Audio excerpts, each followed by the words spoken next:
Zéphyr Boisnoir fit teinter ses clés en bataillant avec la serrure, un bouquet d'iris bleu niché au creux d'un bras et une petite boîte en velours glissée en sécurité dans sa poche. La maison était étrangement silencieuse lorsqu'il franchit le seuil, un calme oppressant qui pesait sur ses tympans comme une force tangible. « Lyra » appelait-il, sa voix résonnant dans les pièces vides comme un écho dans les couloirs du métro parisien. Pas de réponse. Quelque chose clochait. Ses yeux balayèrent les lieux, captant les signes subtils de désordre. Un cadre photo gisait face contre terre sur la table d'appoint, laissant un vide marqué à son emplacement habituel. En avançant vers la cuisine, l'anomalie s'intensifia. La tasse préférée de Lyra, celle qu'elle utilisait pour son café au lait matinal avec une pointe de chicorée, une habitude héritée de ses origines normandes, était brisée sur le sol, ses éclats éparpillés comme des étoiles filantes sur un ciel nocturne. Son sac à main reposait abandonné sur le comptoir, son contenu intact, un ticket de métro composté, un petit flacon d'eau de Cologne à la lavande, et son portefeuille avec sa carte vitale. Les iris parurent soudain lourds dans ses mains, leurs pétales délicats moquant la célébration qu'il avait imaginée, peut-être autour d'un dîner aux chandelles avec un bon vin de Bordeaux. Le cœur de Zéphyr s'emballa tandis qu'il se dirigeait vers le salon. Le téléphone de Lyra trônait sur la table basse, son écran fissuré en une toile d'araignée qui s'étendait depuis le centre, comme les ramifications d'une conspiration sinistre s'infiltrant dans sa vie.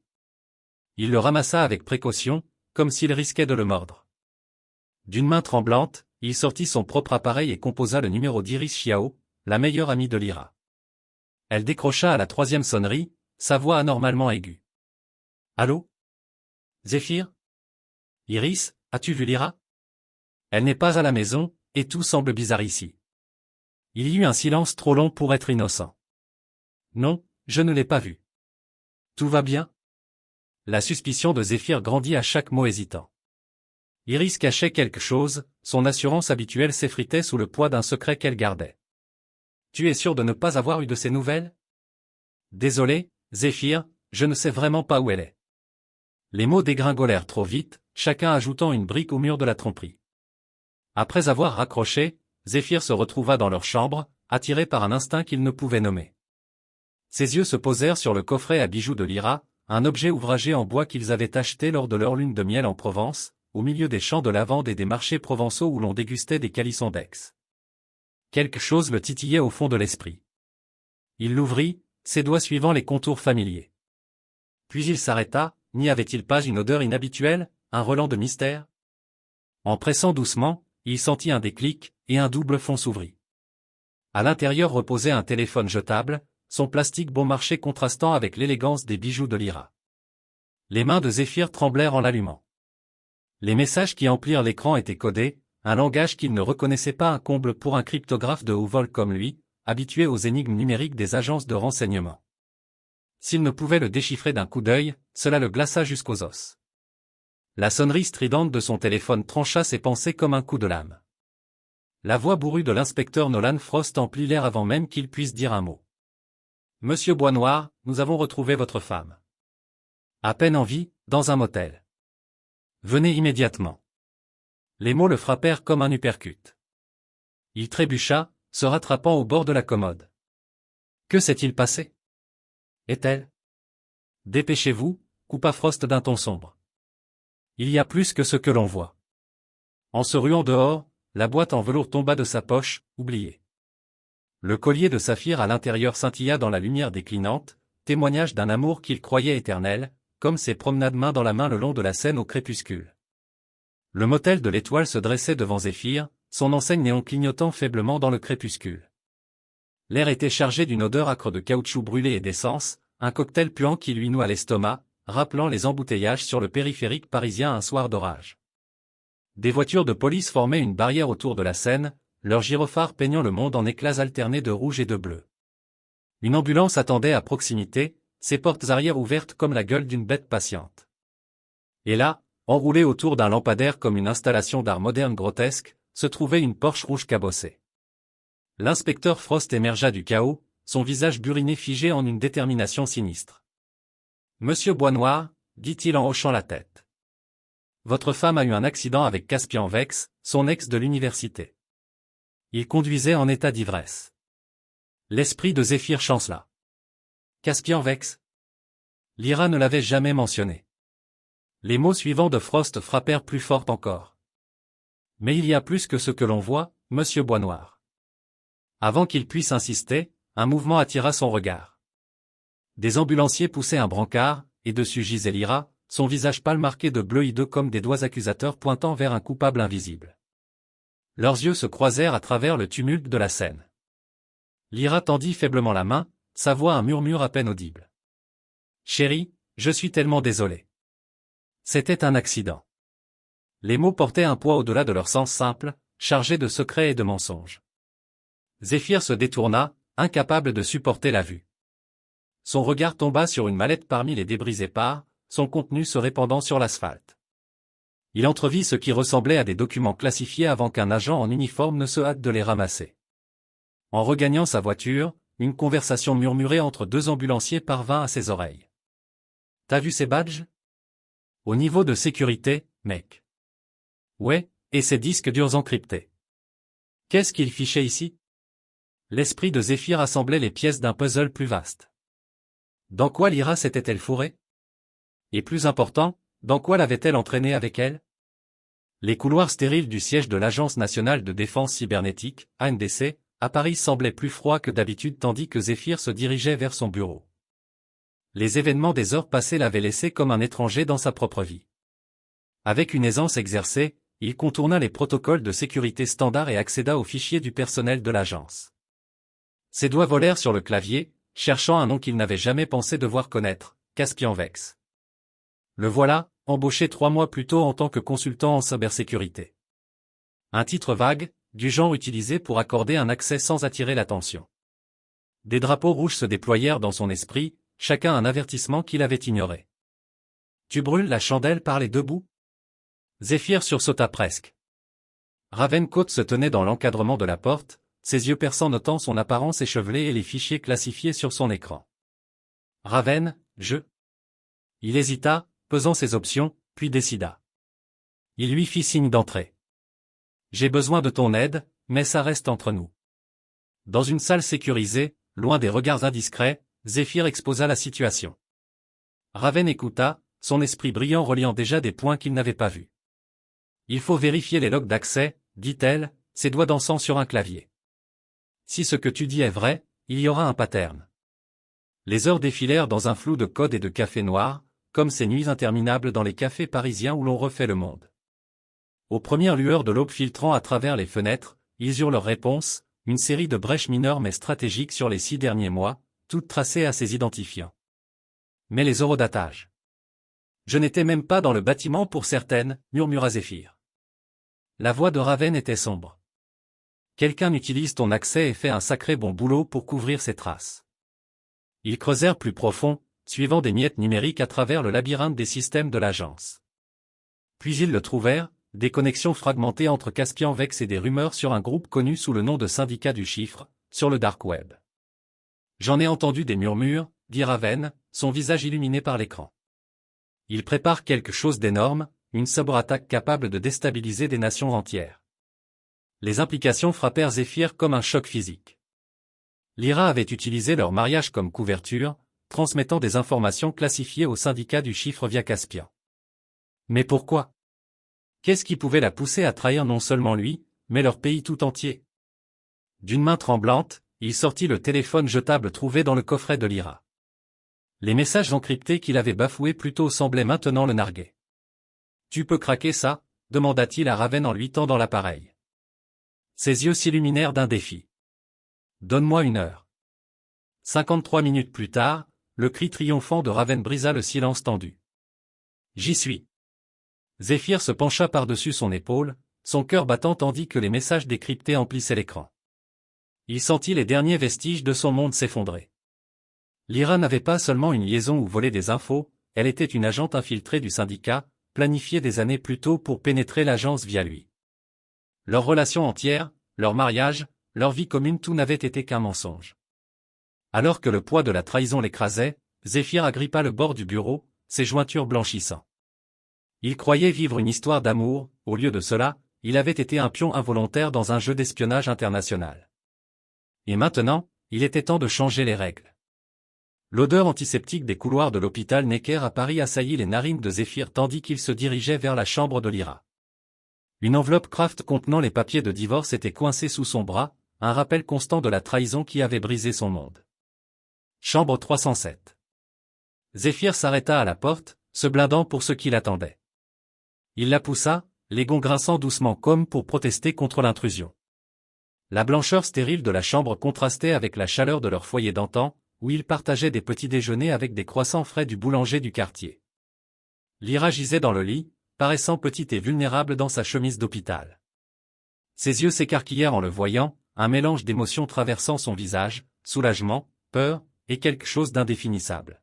« Zéphyr » commença-t-elle, sa voix se brisant. « Je peux expliquer. » Il la coupa d'un geste de la main, son visage un masque impassible. Sans un mot, il posa l'enveloppe sur la table de chevet. Le bruit sourd résonna dans le silence. Les yeux de Lyra se posèrent sur l'enveloppe, puis revinrent vers lui. La compréhension illumina son visage, suivie d'une panique rapide. « S'il te plaît, laisse-moi. » La porte s'ouvrit à nouveau, coupant sa supplication. Caspian s'entra d'un pas assuré, son bras en écharpe et une vilaine entaille barrant son front. Son sourire suffisant vacilla légèrement en voyant Zéphyr. « Eh bien, drôla Caspian, se reprenant vite. Si ce n'est pas l'homme du moment. » La mâchoire de Zéphyr se serra, ses poings se crispant. La tension dans la chambre était palpable, assez épaisse pour être coupée au couteau. Les mots suivants de Caspian frappèrent comme un marteau. « Je suppose que les présentations sont de mise. Zéphyr Boisnoir, voici le handler de Lyra dans le syndicat du chiffre. » « Oh, attendez, c'est moi. » Le hoquet de Lyra fut le seul son dans la pièce. L'esprit de Zéphyr tournoyait, traitant cette nouvelle information. Il avait soupçonné, bien sûr, mais l'entendre confirmer si effrontément. « Que voulez-vous » parvint-il à grincer, sa voix basse et dangereuse. Le sourire de Caspian s'élargit. « Droit au but, j'aime ça. » Il s'assit dans un fauteuil, grimaçant légèrement en remuant son bras blessé. « Nous voulons votre coopération, Zéphyr. Votre expertise, votre accès. En échange, nous n'exposons pas certaines indiscrétions de votre passé. » Le sang de Zéphyr se glaça. Comment pouvait-il savoir pour ça? C'est exact, continua Caspian, savourant visiblement. Lyra a découvert une brèche éthique intéressante de vos débuts à l'agence. Vous ne voulez pas que ça sorte, n'est-ce pas? Le visage de Zéphyr resta impassible, mais son esprit bouillonnait. Il avait besoin de temps, de réfléchir. J'ai besoin de temps pour y penser, dit-il, laissant une pointe de vulnérabilité filtrer dans sa voix. Caspian hocha la tête, apparemment satisfait.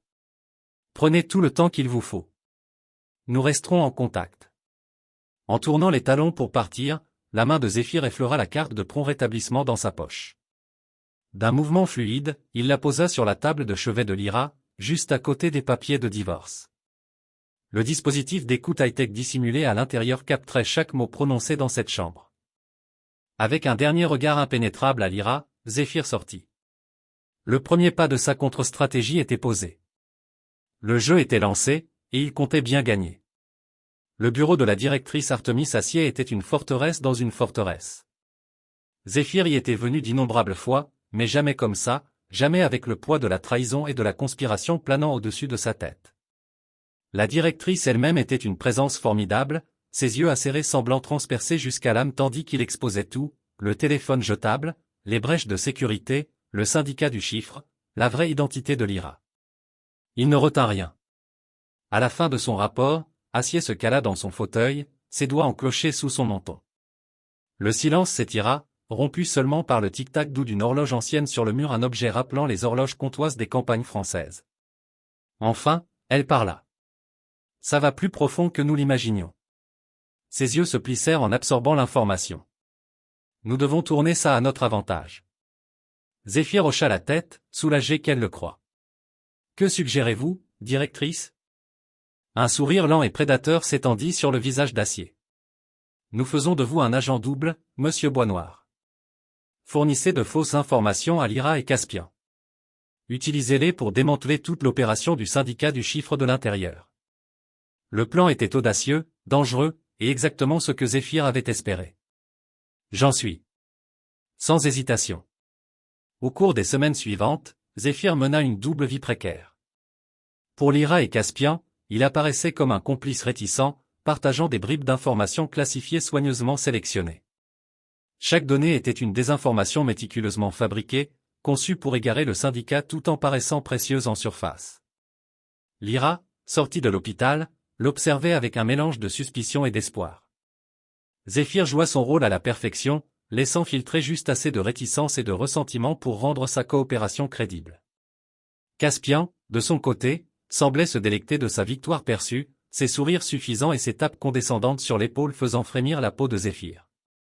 Mais il endura tout pour la mission, se rappelant les nuits blanches passées à décrypter des codes, inspirés par les énigmes des châteaux de la Loire où l'histoire française regorgeait de secrets. Une nuit, alors que Zéphyr était assis dans son salon sombre, surveillant le flux audio du dispositif d'écoute planté dans la chambre d'hôpital de Lyra, il surprit une conversation qui le glaça jusqu'à la moelle. « Tout se passe selon le plan », dit la voix de Lyra, grésillante mais claire. « Zéphyr coopère, comme tu l'avais prédit. »« Bien », répondit une voix bourrue. Le souffle de Zéphyr se coupa en reconnaissant l'inspecteur Nolan Frost. « Tiens-le en ligne. On ne peut pas se permettre d'erreur si près de la fin. » L'esprit de Zéphyr tourbillonna. L'inspecteur Frost, l'homme chargé d'enquêter sur l'incident du motel, était sur la liste de paix du syndicat du chiffre. La conspiration allait plus profond qu'il ne l'avait imaginé. Au fil des jours, le tribut de sa duplicité commença à se manifester, des cernes sombres sous les yeux, des mouvements nerveux et imprévisibles. Raven, toujours observatrice, ne put s'empêcher de remarquer. « Zéphyr, dit-elle un jour, le coinçant dans une salle sécurisée à la NDC. Qu'est-ce qui t'arrive? Et ne me dis pas que c'est rien. Je te connais mieux que ça. » Un instant, Zéphyr envisagea de l'évincer, mais l'inquiétude dans ses yeux, la vraie préoccupation dans sa voix, brisa ses défenses. Dans un moment de vulnérabilité, il se confia sur le tumulte émotionnel qu'il traversait. « J'ai l'impression de me perdre, » admit-il, sa voix à peine un murmure. « Chaque mensonge, chaque fausse info que je leur donne, c'est comme si je grignotais qui je suis. » Raven écouta en silence, sa présence un ancrage réconfortant dans la tempête de ses émotions. Quand il eut fini, elle posa une main sur son épaule, son toucher le ramenant à la réalité. « Tu ne te perds pas, dit-elle fermement. Tu te bats pour ce qui est juste, même quand c'est dur. C'est qui tu es, Zéphyr. N'oublie jamais ça. » Ces mots, simples mais puissants, lui donnèrent la force de continuer. Tandis qu'il naviguait ce chemin périlleux, le soutien de Raven devint sa bouée de sauvetage, un rappel de pourquoi il luttait au départ pour protéger des vies, comme ces gardiens des remparts de Carcassonne qui veillaient sur la France médiévale. La station de métro abandonnée se dressait devant Zéphyr, son entrée une gueule béante dans le flanc d'un bâtiment délabré. Des graffitis couvraient chaque surface disponible, et l'air était chargé d'une odeur moisie de décomposition et de négligence, évoquant les catacombes oubliées sous Paris. Zéphyr ajusta ses lunettes, s'assurant que la caméra cachée était en place. Le flux en direct vers le serveur sécurisé de la NDC était déjà actif, capturant chaque détail de cette réunion clandestine avec les leaders du syndicat du chiffre. En descendant dans les entrailles de la station, l'atmosphère humide l'enveloppa. Des lumières clignotantes projetaient des ombres spectrales sur les murs, et le bruit d'eau goûtant résonnait sinistrement au loin. Les membres du syndicat étaient déjà rassemblés, leurs visages partiellement masqués par l'éclairage faible. Zéphyr reconnut Caspian et Lyra parmi eux, ainsi que quelques autres vus sur des photos de surveillance. Au fur et à mesure de la réunion, le sang de Zéphyr se glaça. Le plan ultime du syndicat était bien plus ambitieux et dévastateur que quiconque l'avait anticipé, il comptait faire s'effondrer les marchés financiers mondiaux en utilisant des algorithmes volés, créant un chaos économique mondial sans précédent. Zéphyr garda un visage impassible en absorbant cela, mais intérieurement, son esprit bouillonnait. Les implications étaient stupéfiantes, des millions de vies affectées, des nations entières mises à genoux. Il sut alors que les enjeux de sa mission venaient d'être multipliés. Dans les jours suivants, Lyra tenta plusieurs fois de raviver leur relation. Ses caresses, autrefois source de réconfort et de joie, lui paraissaient maintenant comme du poison sur sa peau. Ses mots d'amour et de regret sonnaient creux à ses oreilles. « Je n'ai jamais voulu te blesser », murmura-t-elle une nuit, sa main sur son bras. « Tu dois me croire, Zéphyr. Tout ce que j'ai fait, c'était pour une cause plus grande. » Zéphyr joua le jeu, se forçant à répondre avec juste le bon dosage d'hésitation et d'affection persistante, tout en documentant chaque interaction pour bâtir un dossier qui abattrait finalement le syndicat entier. Caspian, quant à lui, devenait de plus en plus paranoïaque. Zéphyr le surprenait souvent à l'observer avec des yeux plissés, comme s'il essayait de sonder ses pensées les plus profondes. « Je veux une surveillance 24 juillet sur Bois-Noir », aboya Caspian à un de ses subalternes. « S'il éternue, je veux le savoir. » Ce nouveau niveau de surveillance compliqua les activités covertes de Zéphyr. Communiquer avec la directrice Acier et Ravenne devint un jeu dangereux de chat et de souris. Il se trouva à employer des méthodes toujours plus créatives pour transmettre des informations cruciales sans se faire détecter, comme ces messages codés inspirés des cryptogrammes des résistants pendant la Seconde Guerre mondiale. Tard une nuit, alors que Zéphyr transmettait une pièce d'intelligence particulièrement sensible à la directrice Acier, le désastre frappa presque. La porte de son bureau commença à s'ouvrir, la poignée tournant avec une lenteur agonisante. Son cœur cognait dans sa poitrine tandis qu'il s'efforçait de cacher les preuves de sa vraie allégeance. Juste au moment où la porte s'ouvrit, révélant un homme de Caspian, la voix de Ravenne crépita dans l'interphone. « Zéphyr, j'ai besoin de toi au labo tout de suite. On a un problème avec le pare-feu. » Le membre du syndicat hésita, puis autorisa à contre-cœur Zéphyr à partir. En se hâtant dans le couloir, Zéphyr envoya une prière silencieuse à Ravenne pour son intervention parfaitement chronométrée. Plus tard, en examinant certaines communications encryptées du syndicat, Zéphyr fit une découverte glaçante. Cachés dans les codes complexes et les chiffres, il y avait des preuves suggérant que le syndicat du chiffre avait infiltré les plus hauts niveaux du gouvernement.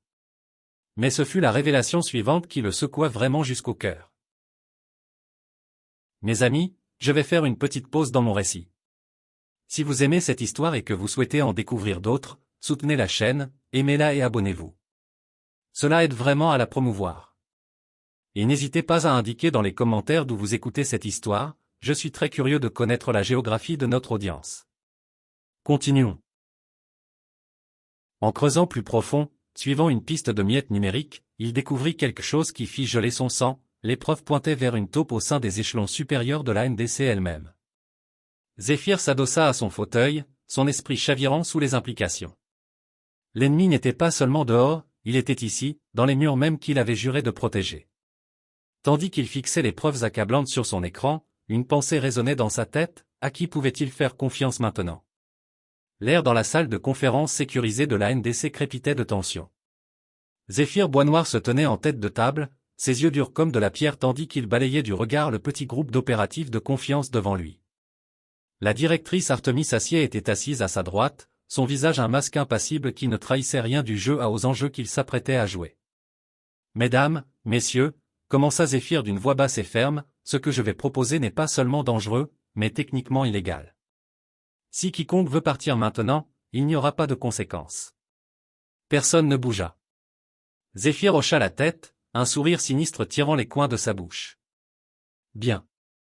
Allons-y. » Au cours de l'heure suivante, Zéphyr exposa les os d'une opération de piégeage élaborée. Le pivot, un serveur fictif de chiffrement quantique qui abriterait prétendument les données financières les plus sensibles du monde. Nous allons créer un pot de miel si alléchant que le syndicat du chiffre ne pourra y résister, expliqua Zéphyr, ses doigts dansant sur un affichage holographique. Ce serveur sera notre appât, notre piège, et notre clé pour abattre toute l'opération. La directrice Acier se pencha en avant, ses yeux acérés se plissant en absorbant les détails. Et comment proposez-vous de faire fuiter cette information sans éveiller les soupçons? Le sourire de Zéphyr était froid. Par moi. Je nourrirai l'info à Lyra et Caspian, morceau par morceau tentant. Ils croient m'avoir sous leur coupe, il est temps d'utiliser ça à notre avantage. Au fur et à mesure de la réunion, le plan prit forme, fuite contrôlée, vulnérabilité placée stratégiquement, tout conçu pour attirer le syndicat du chiffre dans un piège fabriqué par la NDC. Au cours des semaines suivantes, Zéphyr devint un maître de la désinformation. Chaque conversation avec Lyra, chaque réunion clandestine avec Caspian devenait une occasion de lâcher des indices sur le serveur de chiffrement quantique. J'ai entendu quelque chose d'intéressant aujourd'hui, disait Zéphyr, sa voix modulée pour sonner à la fois nerveuse et excitée. Un nouveau serveur, censé être inviolable. Ça met tout le monde à l'agence sur les nerfs. Il observa tandis que l'appât était pris, hameçon, ligne et plomb. Le syndicat mobilisa ses hackers les plus doués, déversant des ressources pour craquer ce qu'il croyait être le prix ultime. Zéphyr se tenait dans les ombres de la salle des serveurs principaux de la NDC, observant les techniciens s'affairer à installer l'élaborateur. De faux serveurs bourdonnaient, leur lumière clignotante témoignant de l'attention aux détails de l'agence. Tout devait être parfait, la moindre incohérence pouvait faire capoter l'opération entière. Tandis qu'il observait le chaos contrôlé, une voix familière trancha le bruit. Zéphyr. Il se tourna pour voir Lyra approcher, Caspian sur ses talons. Leurs visages étaient des masques de détermination et d'avidité à peine dissimulés. Nous avons besoin d'accès à la salle des serveurs, dit Lyra, sa voix basse et urgente. Le serveur de chiffrement quantique. Tu vas nous faire entrer. Zéphyr sentit un frisson lui remonter l'échine. C'était ça, la fin du jeu. Il hocha lentement la tête, jouant le rôle du complice réticent à la perfection. D'accord, dit-il, sa voix un murmure. Mais après ça, c'est fini. Je veux sortir.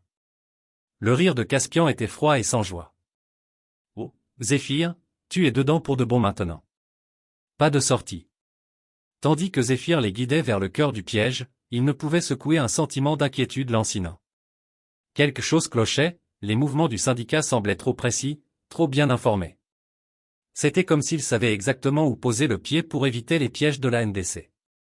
Une réalisation glaçante le frappa comme un coup physique, il y avait une taupe dans son équipe. Quelqu'un au courant des détails de l'opération de piégeage nourrissait le syndicat en info. Tandis qu'il tapait le code d'accès à la salle des serveurs, l'esprit de Zéphyr bouillonnait. Le piège était déclenché, mais qui était vraiment pris dans ses mâchoires? Il avait de simples instants pour identifier le traître et sauver l'opération avant que tout s'effondre. La lourde porte s'ouvrit avec un sifflement doux, révélant les lumières clignotantes et les serveurs bourdonnants à l'intérieur. Tandis que Lyra et Caspian entraient avec avidité dans la pièce, la main de Zéphyr plana sur le bouton de panique dissimulé dans sa poche. Une pression, et tout le bâtiment passerait en verrouillage. Mais avant qu'il puisse agir, une voix derrière lui le figea sur place. « Je ne ferais pas ça si j'étais vous, Bois Noir. » Zéphyr se tourna lentement, son sang se glaçant en reconnaissant l'orateur. Les pièces du puzzle s'emboîtèrent soudain, révélant une image bien plus tordue qu'il n'aurait pu l'imaginer. La salle des serveurs, autrefois sanctuaire d'ordre et de contrôle, était devenue un champ de bataille. L'esprit de Zéphyr bouillonnait, traitant le chaos qui se déroulait avec la précision froide du maître cryptographe qu'il était. La connaissance surnaturelle du syndicat de leurs contre-mesures prenait soudain un sens horrifiant. Ses yeux balayèrent la pièce, cataloguant chaque visage, chaque micro-expression. La taupe était ici, dans cette même salle. Mais qui? Une goutte de sueur coula le long de son dos tandis qu'il réalisait l'ampleur de la situation. Toute l'opération se défaisait plus vite qu'il ne pouvait la raccommoder. Il allait devoir improviser, s'appuyant sur des années d'expérience et des instincts aiguisés comme un rasoir, affinés par d'innombrables batailles cybernétiques. Impressionnante installation, dit la voix de Caspian, dégoulinante de satisfaction suffisante. Presque une ou. Presque. Lyra s'avança, ses yeux froids et calculateurs. Disparue était la vulnérabilité qu'elle avait montrée à l'hôpital, voici la vraie Lyra, l'agente infiltrée qu'il avait jouée pendant des années. Tu croyais vraiment qu'on ne verrait pas à travers ton petit manège, demanda-t-elle, sa voix comme de la soie sur de l'acier. La réplique de Zéphyr mourut sur ses lèvres tandis qu'une nouvelle figure entrait en lice.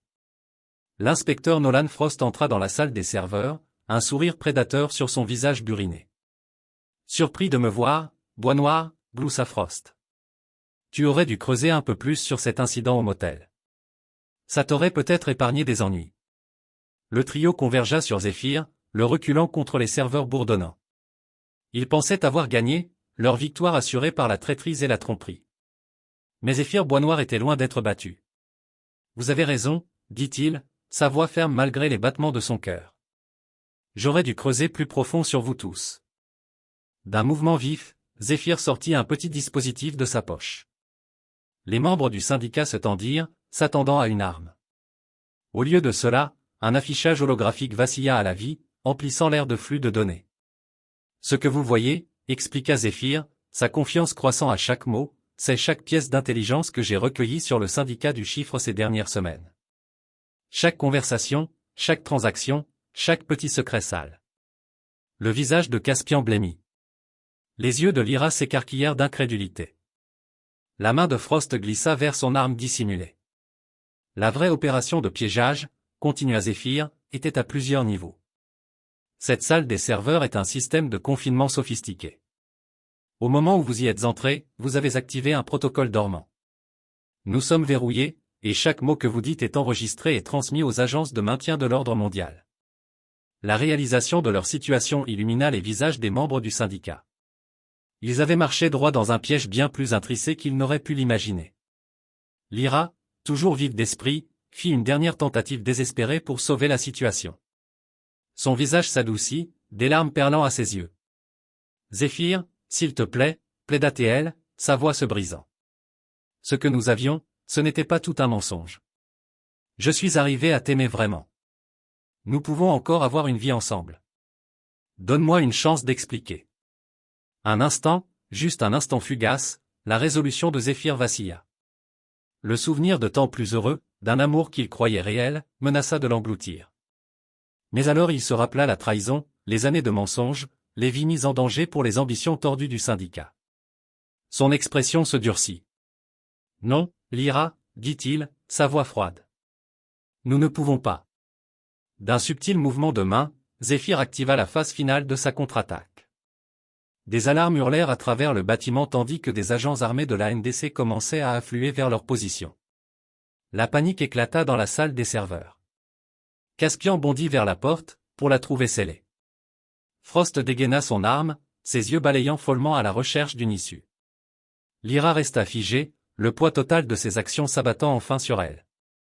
Dans le chaos, les trois parvinrent à se faufiler devant Zéphyr, se ruant vers l'escalier de secours. Ils disparurent par la porte juste au moment où les premiers agents de la NDC tournaient le coin. Zéphyr se lança à leur poursuite, sa connaissance intime de la disposition du bâtiment guidant sa traque. La chasse était ouverte, et il était déterminé à la mener jusqu'au bout amer. La pluie fouettait les fenêtres du siège de la NDC tandis que Zéphyr dévalait le labyrinthe de couloirs. Ses pas résonnaient sur les murs stériles, se mêlant aux cris lointains des agents et aux hurlements des alarmes. Il les entendait devant, Lyra, Caspian et Frost, leur désespoir palpable dans le martèlement frénétique de leurs pieds. Mais Zéphyr avait l'avantage du terrain, il avait arpenté ces halls d'innombrables fois, connaissait chaque raccourci et passage caché, comme les ruelles tortueuses du marais. Tandis qu'ils approchaient d'une bifurcation hantée, Zéphyr coupa à gauche, empruntant un couloir de maintenance qui le mènerait devant le trio en fuite. Il jaillit par une porte juste au moment où il tournait le coin, manquant de heurter Caspian. L'expression de choc sur leur visage était presque comique. Presque. Fin de la ligne, halta Zéphyr, bloquant leur chemin. Frost leva son arme, mais Lyra abaissa son bras. Non. Il y a encore une sortie. Le toit. Ils firent demi-tour et coururent, laissant Zéphyr les pourchasser une fois de plus. Vers le haut ils allèrent, volée après volée d'escalier, la tempête se faisant plus bruyante à chaque étage gravi. Enfin, ils débouchèrent sur le toit, la pluie s'abattant en trombe, les trempant instantanément. La foudre zébra le ciel, illuminant la scène en bleu électrique Stark. Lyra pivota pour faire face à Zéphyr, ses cheveux plaqués sur son visage, ses yeux fous. « Zéphyr, s'il te plaît, hurla-t-elle par-dessus le vent hurlant. Tu dois m'écouter. Je suis enceinte. C'est le tien. » Les mots le frappèrent comme un coup physique. Il chancela, son esprit chavirant. Pouvait-ce être vrai? Après tout, pouvait-il y avoir une vie innocente prise dans le feu croisé de leur tromperie? Caspian saisit le moment de distraction. Assez de ces conneries, grogna-t-il, sortant une petite télécommande. D'une pression, le vrombissement de rotor trancha la tempête. Un hélicoptère surgit en vue, planant au bord du toit. Leur voie d'évasion. C'est fini, Zéphyr, cria Frost, se dirigeant déjà vers l'appareil. Tu as perdu. Accepte-le. Mais Zéphyr n'en avait pas fini, loin de là. Tandis que Lyra et Caspian se ruaient vers l'hélicoptère, Zéphyr plongea la main dans sa poche et activa un dispositif personnel. Pour quiconque regardant, on aurait dit qu'il les laissait partir. Ils ignoraient que chaque mot prononcé dans cet hélicoptère serait diffusé aux agences de maintien de l'ordre mondial. Leur véhicule d'évasion était devenu une cabine de confession volante. Zéphyr resta sous la pluie, observant l'hélicoptère s'élever dans la nuit orageuse. L'eau ruisselait sur son visage, indistincte des larmes qu'il refusait d'admettre. Une main sur son épaule le fit sursauter. Il se tourna pour voir la directrice Acier, son tailleur d'habitude impeccable trempé, ses yeux brillants d'une fierté farouche. C'est fait, Zéphyr, dit-il, sa voix à peine audible par-dessus le bruit faiblissant des rotors. Ils pensaient pouvoir m'utiliser, me trahir et s'en tirer. Mais ils ont sous-estimé ce dont je suis capable. C'est le prix de leur trahison. Acier hocha la tête, comprenant le poids de ses mots. Venez, dit-elle doucement. Rentrons. Il y a encore du travail. Tandis qu'il tournait le dos au toit, Zéphyr jeta un dernier regard au ciel tourmenté. L'hélicoptère avait disparu, englouti par la nuit.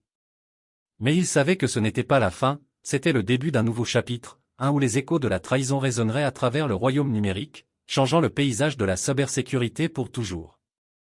Avec une profonde inspiration, Zéphyr redressa les épaules et suivit Acier dans le bâtiment. La tempête faisait rage, mais en lui, un calme s'était installé. Il avait affronté ses traîtres, confronté son passé, et en était sorti plus fort. Quels que soient les défis à venir, il était prêt à les affronter. La guerre contre le syndicat du chiffre était loin d'être terminée, mais ce soir, Zéphyr Boisnoir avait porté un coup décisif. Et il ne s'arrêterait pas tant que les derniers échos de leur trahison n'auraient pas été réduits au silence. Le tribunal de grande instance de Paris se dressait devant Zéphyr Boisnoir, sa façade imposant un rappel austère de la gravité des procédures sur le point de se dérouler à l'intérieur. 2 mois s'étaient écoulés depuis cette confrontation trempée sur le toit de l'ANDC, mais le poids de ces événements pesait encore lourdement sur ses épaules.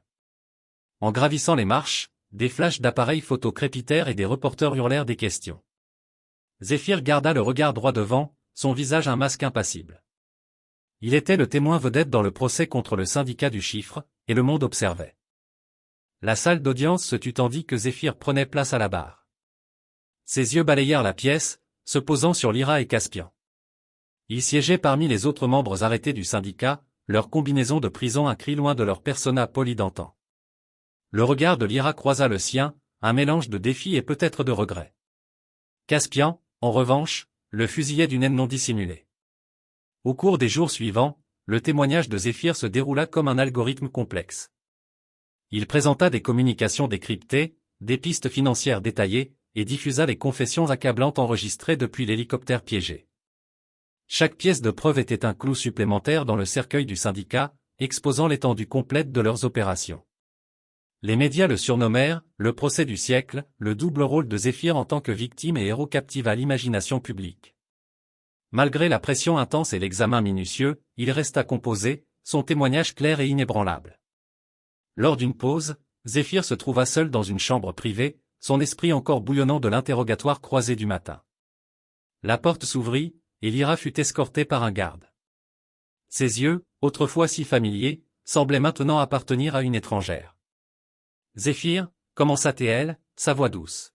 « Je sais que tu ne me croiras probablement pas, mais je dois que tu saches, ce que je t'ai dit sur le toit, sur la grossesse, ce n'était pas tout à fait un mensonge.